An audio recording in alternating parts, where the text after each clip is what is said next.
आज मैं आपको एक ऐसी स्टोरी बताने जा रही हूँ जो मेरे ही एक सब्सक्राइबर के साथ हुई। सोचिए एक सिंपल सा दिन है, एक नॉर्मल सा लैपटॉप रिपेयर है और फिर जिंदगी बदल गई। प्रिया एक सॉफ्टवेयर इंजीनियर जो कि बैंगलोर में काम करती है एक मल्टीनेशनल कंपनी में।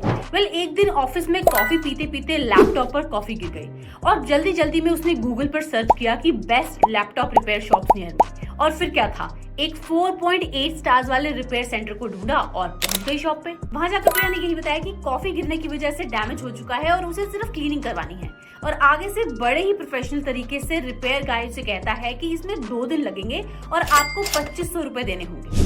सिंपल सी बात थी, है ना? बट प्रिया को नहीं पता था कि अगले 2 हफ्ते उसके लिए डिजिटल नाइटमेयर से कम नहीं होने वाले हैं, क्योंकि 14 दिन बाद उसके फोन पर सुबह 6 बजे एक मैसेज आया जो था 2 लाख रुपए डेबिट होने का उसके बैंक अकाउंट से। आप सोच रहे होंगे कि ये कैसे हो गया? चलिए मैं बताती हूँ।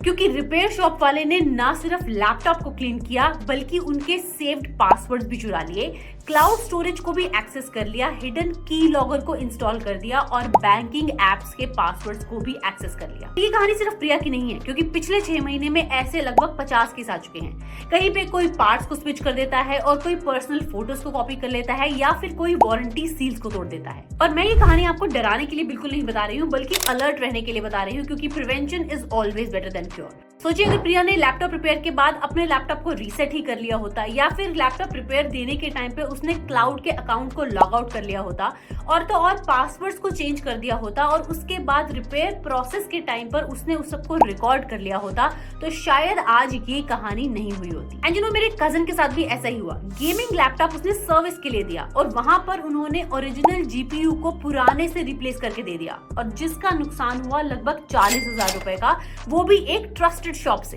तो याद रखिए, ऐसे रिपेयर सेंटर्स में अपनी मशीन्स को रिपेयरिंग के लिए देने से पहले आप कुछ चीजें जरूर कर लें, जैसे कि आप अपनी इंपॉर्टेंट फाइल्स का बैकअप जरूर ले लें, क्लाउड स्टोरेज या फिर एक्सटर्नल हार्ड ड्राइव का यूज कर लीजिए, पासवर्ड्स को भी आने के बाद जरूर चेंज कर लीजिए, और अगर पॉसिबल हो तो लैपटॉप में पड़ी हुई कोई भी सेंसिटिव इन्फॉर्मेशन को आप डिलीट कर दीजिए या फिर रिपेयर करने से पहले उसे एनक्रिप्ट कर दीजिए ताकि किसी के पास भी उसका एक्सेस ना जाए। ऐसे रिपेयर्स के बिल की प्रॉपर कॉपी भी अपने पास रखिए, क्योंकि फ्यूचर में अगर ऐसा कुछ भी होता है तो आपके पास एक प्रूफ होगा कि ये आपने कहां से सही करवाया था।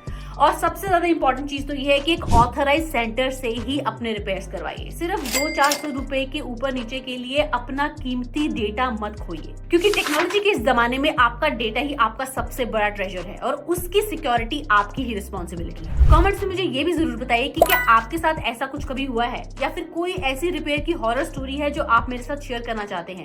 So stay safe and stay smart, और ऐसे ही और रियल लाइफ स्कैम के इंसिडेंट्स के अपडेट्स के लिए स्टे ट्यून्ड।